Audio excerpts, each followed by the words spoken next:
I don't know if they got it on video. Yo, we didn't see that. Yeah. Yes, but so it was kinda there. got screwed up. Yeah. It's Malicia. Let's get into the wedding festivities. I want to start with the bachelorette party. Okay, your friend Laura, Greg, is a really good friend to take She's just awesome. on as a friend and just be so supportive. But I'm curious about why she decided to go to a women's strip club. Like, whose idea was that? Going to a strip club with my future mother-in-law is a bit awkward. You know, usually bachelorette parties, it's a male strip club.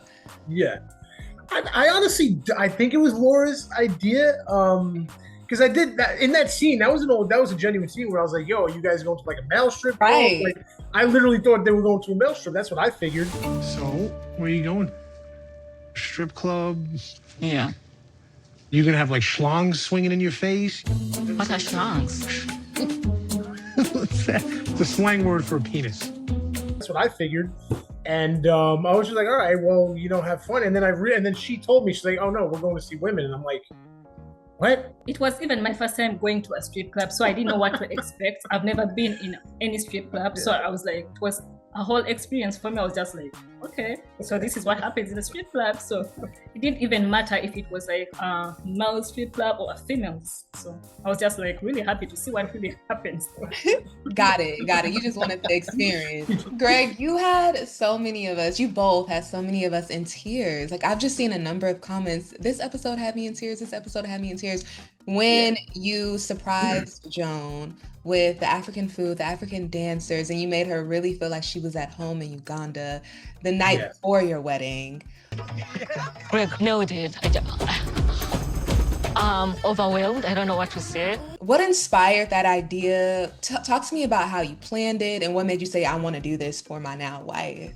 When I go to visit her, food is always just like a huge part of any culture, right? So I knew getting the food was absolutely detrimental. Like getting her at least something from Uganda. Like there is a specific dish from Uganda called luwombo.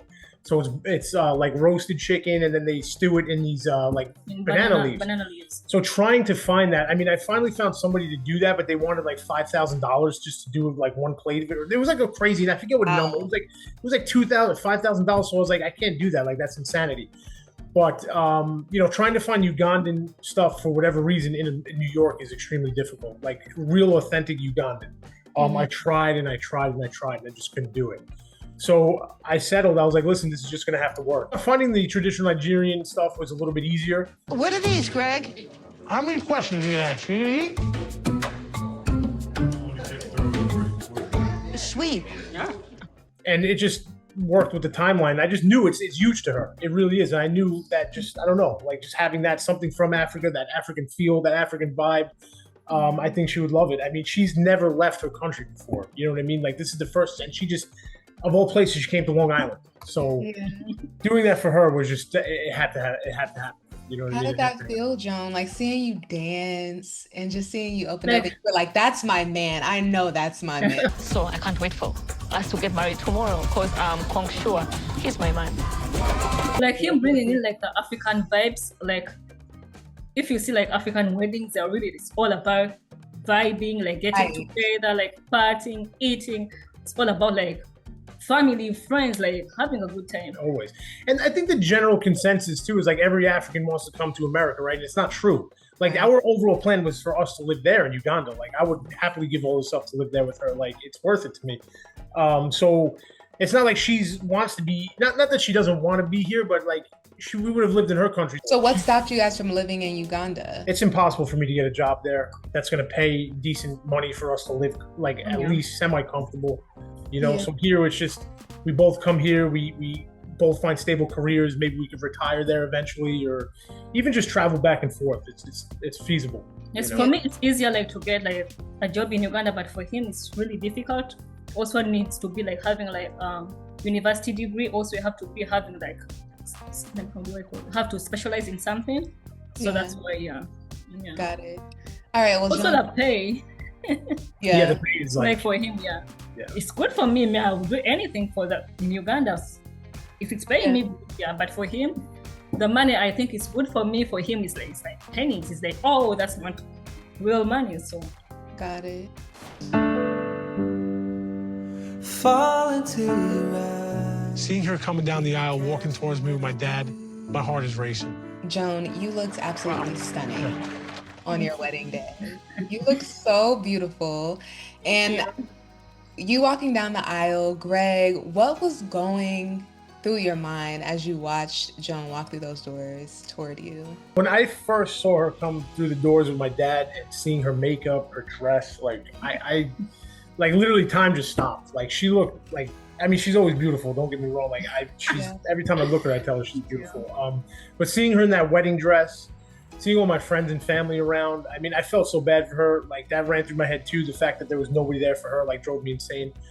But just like I teared up, like I almost broke down crying. Like she was just so absolutely beautiful, and like I couldn't believe like we're getting married. Like she's marrying me. She not that like I don't know. We just fell in love by God's grace. We found each other, and we're here on Long Island. Just even having her here, like seeing her here every day, it's insane. The stuff that we went through, the amount of money we spent, the time waited. It all just came down to that moment. I'm just like, this is amazing. Like this is unbelievable. It's surreal. It's so surreal. So I'm just curious, like, do you feel like your love growing more and more each day, even now?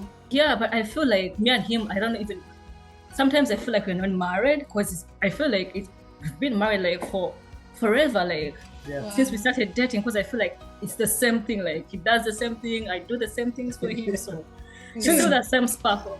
Yeah, since like day one, we've always just been so compatible. I don't know, it's weird.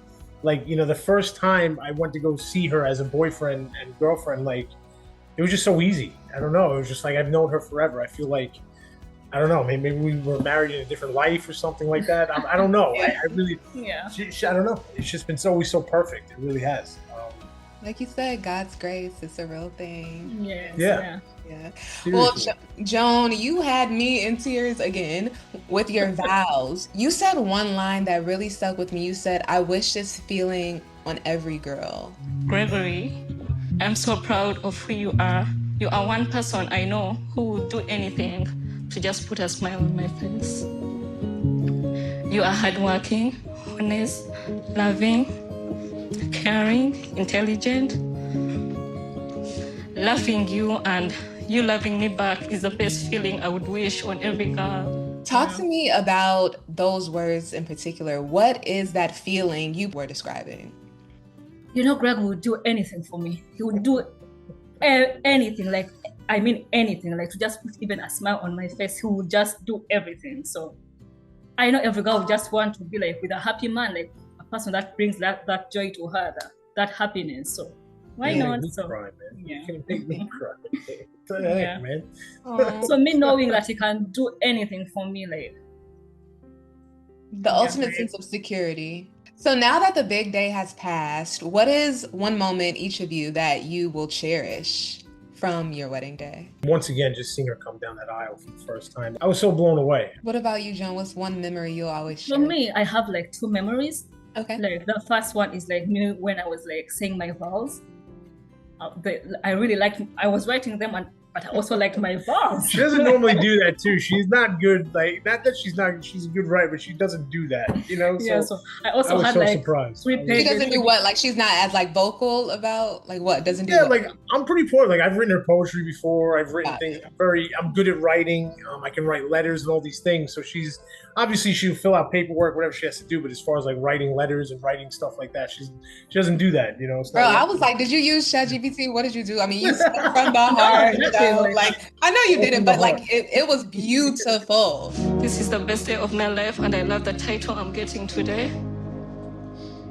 Your wife. I had like 3 pages, so I was writing, and he told me like, "That's a lot." So I had even like to redo it, then like pick the good words, then.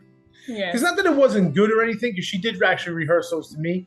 Not that it wasn't good or anything, but like we were just, I don't know. It everything she could have said, it was perfect. Like I don't know, she shortened it, and like it was even better than it was originally. Yeah. The 3 pages straight up. Yes, because my first vows, they had like our meeting for the first time, everything like. So he was like, people don't want to listen to a lot of stuff, so just shorten everything. The other thing I liked him like surprising me with the chicken luombo. I had a chicken luombo on my wedding. So Yeah, What is that? it's like that chicken Oh, then they wrapped made not to put that in the episode. into the banana leaves. But I was able to finally find it and get her the chicken luombo on the wedding day. It's a Ugandan special. But it's funny because the maitre d', she served it to us without telling the camera crew. So they ended, I don't know if they got it on video. Yo, we didn't see that. Yeah. Yes, but he so was kinda there, got screwed so- up. Yeah. I So like you got the traditional food. Did you pay $5,000 for it? No, it was a little overpriced, but it is worth it. It is what it is. You know what I mean? So I got my traditional food that also made that day special. I love that. It's so thoughtful. All right. Well, what are your hopes around starting a family? We're all really curious. I know that it's a little, I'm in your business a lot, but what do you envision as far as kids? No worries. Gregory wants to have 10 kids. But I'll push it to 4 kids Yeah. because I always tell him I don't want to be like a rabbit while giving birth. So Listen, I want as many kids as she'll give me, as God will give me. I just always dreamed of having like a big family, big loving family, lots of brothers, lots of sisters. I mean, she comes from a family of 8, eight siblings. I mean, 7 siblings, so she's the 8th. I just think it would be awesome. I think it'd be really cool. And when we get old, we always have somebody there to take care of us. You're still in the early days of marriage, right? You're newlyweds. But if you had one piece of advice to give to newlyweds or couples thinking about getting married, what would be that piece of advice? make sure that you know your partner very well. Like he understands you, you understand him. If you don't, then just don't rush into marriage.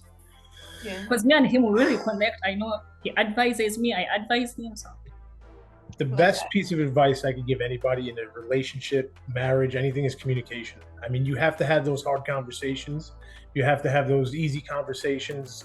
Just communicate effectively, straight up. Like I'm an extreme. I think I'm a good communicator. Maybe sometimes too good. She gets a little crazy sometimes about that. But seriously though, honestly, just effective communication. Seriously, you need to have, even if it's a conversation that you're going to get hurt from, or you don't like it, or the truth hurts, like you need to have that. You need to talk about it. Any final message to your supporters before we go? I've got a lot of love from people because I remember posting a video where I'm like giving like a round of applause to my haters. Everyone was like, "You don't have haters now. Everyone loves you." I had like compared to other people, Joan, you do not. Yeah. So yeah, I'm just thanking people for the love. I thank them for loving me, for loving us. So yeah. No, straight. You know, at this point in time with the show, God bless, man. Like, thank you for the love. It's truly, truly overwhelming. The amount of people, even people we've seen in the streets who come up to us and talk to us, like it's nothing but positivity and love, and I'm so grateful for that. Like, and just to be able to show her, because like they can't, you know, she has, in being in Africa, they show a pretty bad conception of America as well. So just having her to be able to see that and see that that's not really America, like, you know, that there are good people here. It's awesome. It's really, really awesome. I've really met good people throughout the show. Like people meeting people like online, and I've met like really good friends now. Joan, have you met anyone from Uganda or expanded like your community here? I've met one girl from Kenya. Okay. Yeah, so Kenya is like Uganda. We are very close. So yeah. Good. Yeah, it's me and how we connect. Yeah. She's my black queen. Two black queens. Mina is from Africa, so connect with Mina. Angola. Mina, yeah, for sure. Yeah. All right, well, I wish you to the best. I can't wait to see little Joan and Greg's running around one day. Yeah, we're really proud of you two and happy for you. Thank you. Thank you so much for this.